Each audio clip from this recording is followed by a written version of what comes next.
We really found that the accusations against Grand Canyon, which is a faith-based organization, and we looked at all the facts of the case. I am familiar with the university. Really, my question is, how are those students going to be made whole if you are not allowing the university to pay the fines? What's the plan? I'm not sure that that's the right analysis of it. Linda McMahon didn't just survive that hearing, she owned it. If anyone thought her toughness was limited to the WWE ring, Capitol Hill just got a brutal reality check. What unfolded was a masterclass in composure as Representative Ilhan Omar tried, and completely failed, to box in the new Secretary of Education over the rescinded $37 million fine against Grand Canyon University. Omar came in swinging, expecting a takedown. McMahon barely blinked. Let's dive in. The gentleman, I recognize now the gentlelady from Minnesota, Ms. Omar. Thank you, Chairman, and thank you, Madam Secretary, for being here with us. Is it fair to assume that you are aware that when a loan borrower is defrauded by a school, that there is a provision in law called the borrower defense? Yes, I am. Okay. It is a straightforward concept. A student should not be forced to repay loans to schools that lied to them. We know that millions of federal grants and loans go out the door while students are left with education that is not worthy. So I was actually surprised a few weeks ago when your department quietly rescinded $37 million fine that was placed against Grand Canyon University. Can you explain why that happened? Let me think for a second. Let me review my notes on that because there were a couple of things I wanted to make sure I covered with you.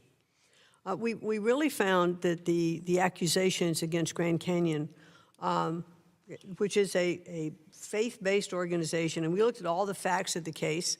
I am familiar with the university. Really, my question is, how are those students going to be made whole if you are not allowing the university to pay the fines?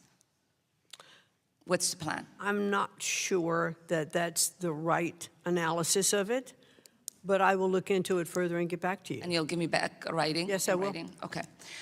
Because we know that, you know, the president in whom you serve had a fraudulent university called Trump University, and he himself settled 3 lawsuits before becoming president.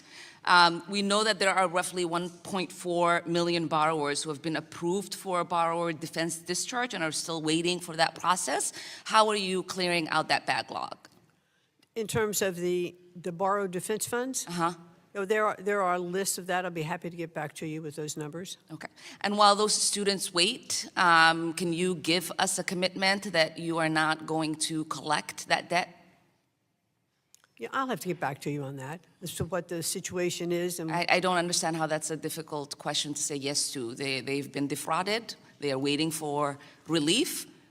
While they wait for their relief, well, if they shouldn't have to pay back that debt. Well, if they've been defrauded and it's been adjudicated that they've been defrauded, then I will get back to you as to what the time frame is and why there's a holdup if there is. Okay. I'm not sure as I sit here right now. Wonderful. There was, I know that you've been questioned a lot on IDEA and its funding. I won't re-litigate those questions. I just have 2 particular questions to address, or 2 areas to address.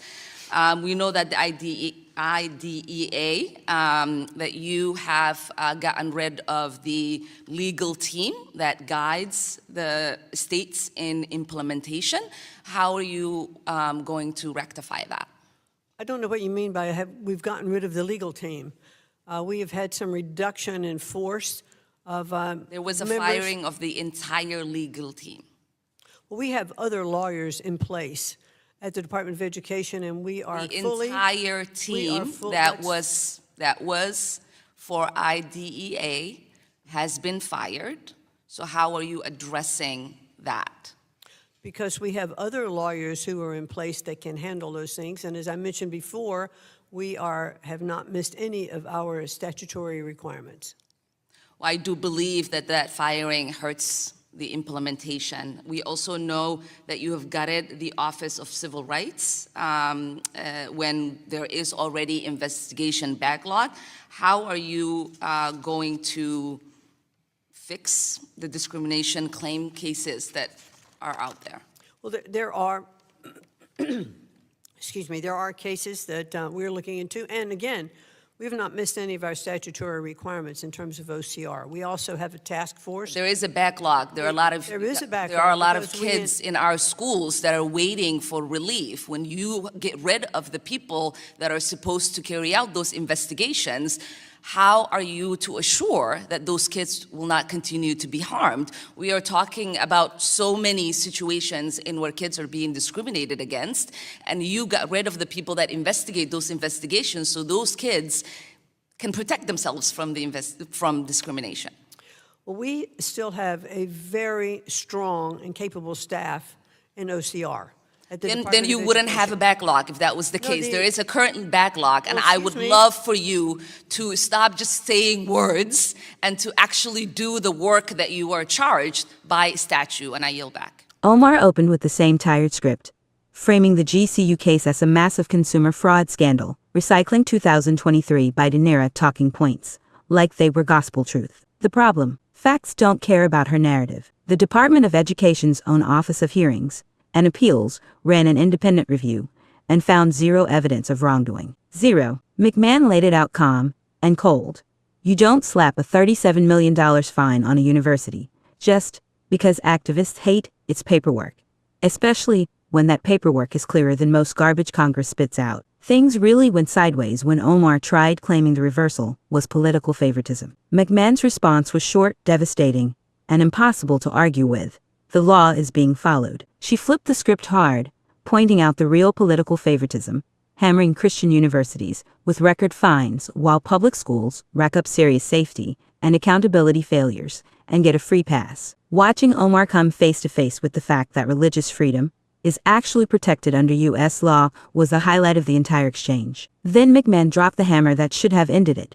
Grand Canyon University has frozen tuition for 17 straight years. 17. While government-driven inflation crushes families, this school kept costs flat, doing exactly what policymakers claim they want. McMahon basically asked, why is Washington so eager to punish institutions that are actually making college affordable? The gotcha Omar was fishing for never landed. Instead, McMahon brought the legal receipts, the Ninth Circuit Court ruling that made it crystal clear the Department of Education had been using the wrong legal standard for years. Apply the correct law, and the fine collapses. Omar's whole argument evaporates faster than a campaign promise. What was supposed to be a confrontation turned into an impromptu civics lesson. By the end of those 5 minutes, Omar looked ready to be anywhere else. Linda McMahon walked away with a clean win for Grand Canyon University, a win for religious institutions, and a win for anyone sick of politically motivated lawfare. The $37 million fine is dead, and the era of targeting schools because of their faith just took a serious hit. So, what's your verdict? Did Linda McMahon handle